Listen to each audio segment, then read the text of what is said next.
Hello everyone, I'm Imran. இன்னைக்கு இந்த வீடியோவில் பார்க்கக்கூடிய விஷயம் என்னன்னு பார்த்தீங்கன்னா, செந்தமிழன் சீமான் என்று சொல்லக்கூடிய ஒருத்தர் யார், ஏன் அவரை ஒருத்தர் என்ற விஷயத்தை நான் சொல்றேன்னு பார்த்தீங்கன்னா, ஆமாங்க, ஏன்னா செந்தமிழர் சீமான் அண்ணன் அவர்களை மிக மிக மிக மிக மிக பிடிச்ச, எனக்கும் ரொம்ப பிடிச்ச ஒரு நபர்களில் அவரை நான் வைப்பேன். என்னன்னு பார்த்தீங்கன்னா, அவரையும் சீமான் என்ற விஷயம் பார்த்தீங்கன்னா தனி மனிதராக அல்ல, அவர் எடுத்த அந்த கொள்கை ரீதியாக எனக்கு பார்த்தீங்கன்னா மிக மிக மிக மிக பிடிச்ச ஒரு நபராக இருக்காரு. ஏன் இந்த மாதிரி சொல்கிறேன்னு பார்த்தீங்கன்னா, அவர் சொல்லக்கூடிய அந்த அரசியல் பாதை பார்த்தீங்கன்னா ரொம்பவும் சூப்பரான இருக்கும். என்னென்னு பார்த்தீங்கன்னா, தமிழ்நாட்டை தமிழன் தான் ஆள வேண்டும் என்ற அந்த கருத்தில் மிகப்பெரிய ஒரு அருமையான ஒரு கருத்தாக இருக்குது. ஏன்னா எந்தெந்த நாட்டையும் யார் யாரும் ஆடுறாங்க, அந்த மாதிரி இருக்கக்கூடிய நேரத்தில் தமிழ்நாட்டில் இருக்கக்கூடிய தமிழ் மக்களை தமிழ்நாட்டில் இருக்கக்கூடிய ஒரு தமிழன் ஆளக்கூடாதான்ற விஷயத்தை மிகவும் பிடிச்ச ஒரு விஷயமா இருக்கு. ஏன்னா தமிழ்நாடு ஆளணும்னு சொல்ற விஷயத்துக்கு ரொம்ப பிடிச்ச ஒரு விஷயம். ஆனா ஒருத்தரை கொச்சைப்படுத்தி தான் நம்ம அரசியல் செய்யணும்னு சொல்றது பாத்தீங்கன்னா மிக தவறான ஒரு விஷயமா இருக்கு. ஏன்னா அண்ணன் மீது பாத்தீங்கன்னா எனக்கு மிகப்பெரிய ஒரு மரியாதை இருக்கு.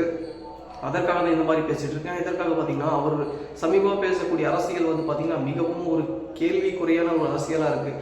ஏன்னா ஃபாலோ பண்ணக்கூடியவங்களுக்கு பார்த்தீங்கன்னா என்னடா இந்த மாதிரி மாற்றி மாற்றி மாற்றி பேசுகிறாரு என்ற ஒரு நோக்கம் பார்த்தீங்கன்னா அதுக்காக தான் இதற்காக பேசுகிறேன்னு பார்த்தீங்கன்னா, அண்ணன் பார்த்தீங்கன்னா முதல்ல விஜய், இளைய தலைவர் விஜய் அவர்களை தமிழக வெற்றி கழகம் என்ற ஒரு கட்சியை துவங்குவதற்கு முன்னாடி பார்த்தீங்கன்னா தம்பி ஏன் தம்பி தான் பேசியிருந்தார். அதுக்கப்புறம் பார்த்தீங்கன்னா இப்போ பார்த்தீங்கன்னா வேற ஸ்டாண்ட் எடுத்திருக்காரு. என்னன்னு பார்த்தீங்கன்னா, தம்பி என்ற சொல்லக்கூடிய விஷயத்தில் பார்த்தீங்கன்னா தம்பிக்கு நான் இப்போ உறுதுணையாக இருப்பேன்னு சொல்லிட்டு இப்போ பார்த்தீங்கன்னா இந்த பக்கம் நில்லு அந்த பக்கம் நில்லு, லாரி அடித்து செத்துருவேன், இந்த மாதிரியான ஒரு தவறான வார்த்தைகளை, இழிவான வார்த்தைகளெல்லாம் பேசிகிட்டு இருக்காரு. அது இல்லாமல் பார்த்தீங்கன்னா முதல் ஒரு வார்த்தை இரண்டாவது ஒரு வார்த்தைன்ற மாதிரி எந்த ஸ்டாண்டில் இருக்கான திராவிட கட்சிகளை எதிர்க்கக்கூடிய செந்தமிழன் சீமான் அண்ணன் அவர்கள் பார்த்தீங்கன்னா முன்பு காலத்தில் பார்த்தீங்கன்னா திராவிட சித்தாந்தத்தில் இருக்கக்கூடிய பெரியார், தந்தை பெரியார் அவர்களை தான் ஃபாலோ பண்ணிட்டு அவர் தான் நம்மளுடைய முன்னோடி, அவர் தான் நம்மளுடைய ஃபாலோவர்ஸ்ன்னு சொல்லிட்டு பார்த்தீங்கன்னா அவரை தான் நம்ம ஃபாலோ பண்ணுறோம்னு சொல்லிட்டு அவர் பேசிய காணொலிகள் எல்லாம் பார்த்தீங்கன்னா இணையதளத்திலேயே இருக்குது. நிறைய காணொலிகள் இருக்குது. இப்போ பார்த்தீங்கன்னா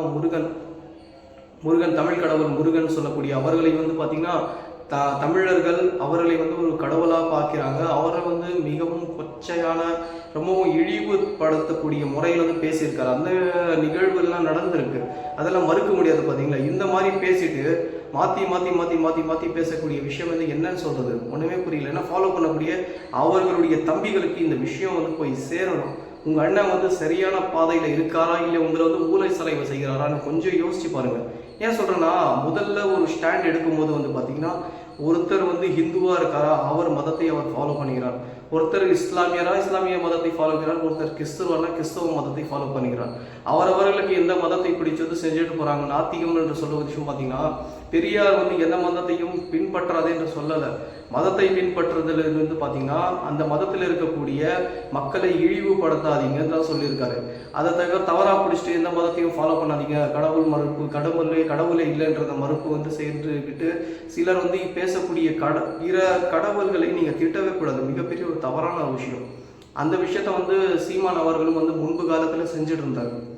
இப்போதான் வேற ஸ்டாண்ட் எடுத்து என் முப்பாட்டன் முருகன் சொல்லக்கூடிய விஷயம் முரணா இருக்கு. பார்த்தீங்களா, என்னடா முன்னாடி ஒரு மாதிரி பேசுறாரு, இப்போ ஒரு மாதிரி பேசுறாருன்ற விஷயம் மிகவும் யோசிக்க வைக்க ஒரு விஷயமா இருக்கு.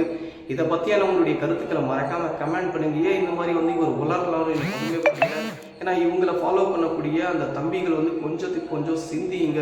இவர் பேசக்கூடிய கருத்தில் ஏதாவது ஒரு கருத்தில் உண்மையாக நிற்கிறாரா, ஏதாவது ஒரு கருத்தில் பார்த்தீங்கன்னா ஸ்டாண்டர்டாக இதுதான் என்னுடைய கருத்தில் நிற்கிறாரா, தமிழன் ஆள வேண்டும் என்ற அந்த கருத்தை தவிர எனக்கு தெரிஞ்சு எந்த கருத்துலையும் அவர் ஸ்டாண்டர்டாக ஸ்டெடியாக நிற்கவே இல்லை. அதுதான் நான் சொல்லுவேன். ஏன்னா முக்தார் அவர் கூட பார்த்தீங்கன்னா அவர் ஒரு ஹிந்துவே இல்லை, அவர் கிறிஸ்துவர், ஜசப்ஷன் ஏதோ ஒரு பேர் சொல்லிட்டு இருந்தார். அவர் பேர் கூட அவர் பேர் கிறிஸ்துவன் சைமன் அவருடைய பேர் சைமன் சொல்லிட்டு அதெல்லாம் போட்டுட்டு இருக்காங்க. அதுக்கு ஒரு மறுப்பும் தெரிவிக்கிறது இல்லை. அதே மாதிரி ஒரு நெறியாளர் ஒரு கேள்வி கேட்குறாரு, தவறு எதுவுமே இல்லை. நெறியாளர்கள் கேள்வி தானே கேட்பாங்க. அவர் ஒரு கேள்வி கேட்கும்போது அந்த கேள்விக்கு பதில் சொல்ல முடியாத நீ என்ன என்னுடைய வாதம் பண்ணுறியான்னு கேட்குறாரு. எந்த தலைவன் கிட்ட நீ போய் இந்த மாதிரி பேசியிருக்கேன்னு சொல்றாரு. இதெல்லாம் கேட்கும்போது எல்லா தலைவர்களை போலும் நீங்க இருக்க மாட்டீங்கன்னு சொல்லிட்டு தான் 36 லட்சம் பேர் உங்களை வாக்களித்து இந்த இடத்துல கொண்டு வந்திருக்காங்க. நீங்க இந்த மாதிரி பேசக்கூடிய விஷயம் ஆணவமா இருக்கு. பார்த்தீங்களா, இதுதான் எனக்கு ரொம்பவும் மனசு கஷ்டமா இருந்துச்சு.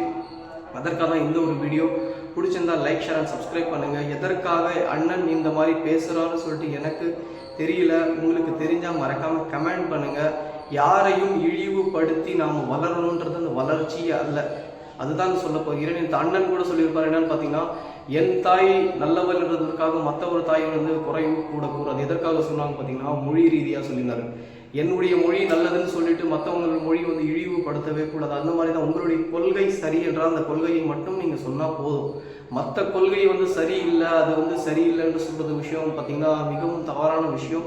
நீங்கள் முதல்ல வந்து உங்களுடைய வாக்களித்த மக்களுக்கு நீங்கள் உண்மையாக இருங்க.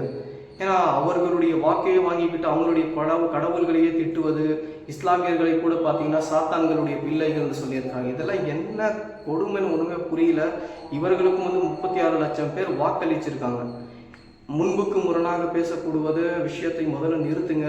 தம்பிகள் வந்து நீங்கள் எல்லாரும் வந்து மறக்காமல் இதுக்கு நீங்கள் கமெண்ட் பண்ணுங்க. எப்படியும் கமெண்ட்டில் வந்து காரி வந்து அசிங்கமான வார்த்தைகளை பின்பற்றாதீங்க, அதுதான் சொல்வேன். ஏன்னா தவறான விஷயத்தை வந்து என்றைக்கும் வந்து ஒரு தலைவன் இடத்துலேருந்து கற்றுக்கவே கூடாது. அதற்கு உதாரணம் வந்து பார்த்திங்கன்னா உங்களுடைய தலைவர் தான். ஏன்னா உங்களுடைய தலைவர் வந்து ரொம்பவும் கட்டுக்கோப்பான, ரொம்பவும் கண்ணியமுள்ள ஒரு தலைவராக இருக்கார். அந்த தலைவரை நம்ம ஃபாலோ பண்ணுறோன்னா எப்படி இருக்கணும்? கட்டுக்கோப்பாக இருக்கணும். பிடிச்சிருந்தா like share and subscribe. Thank you.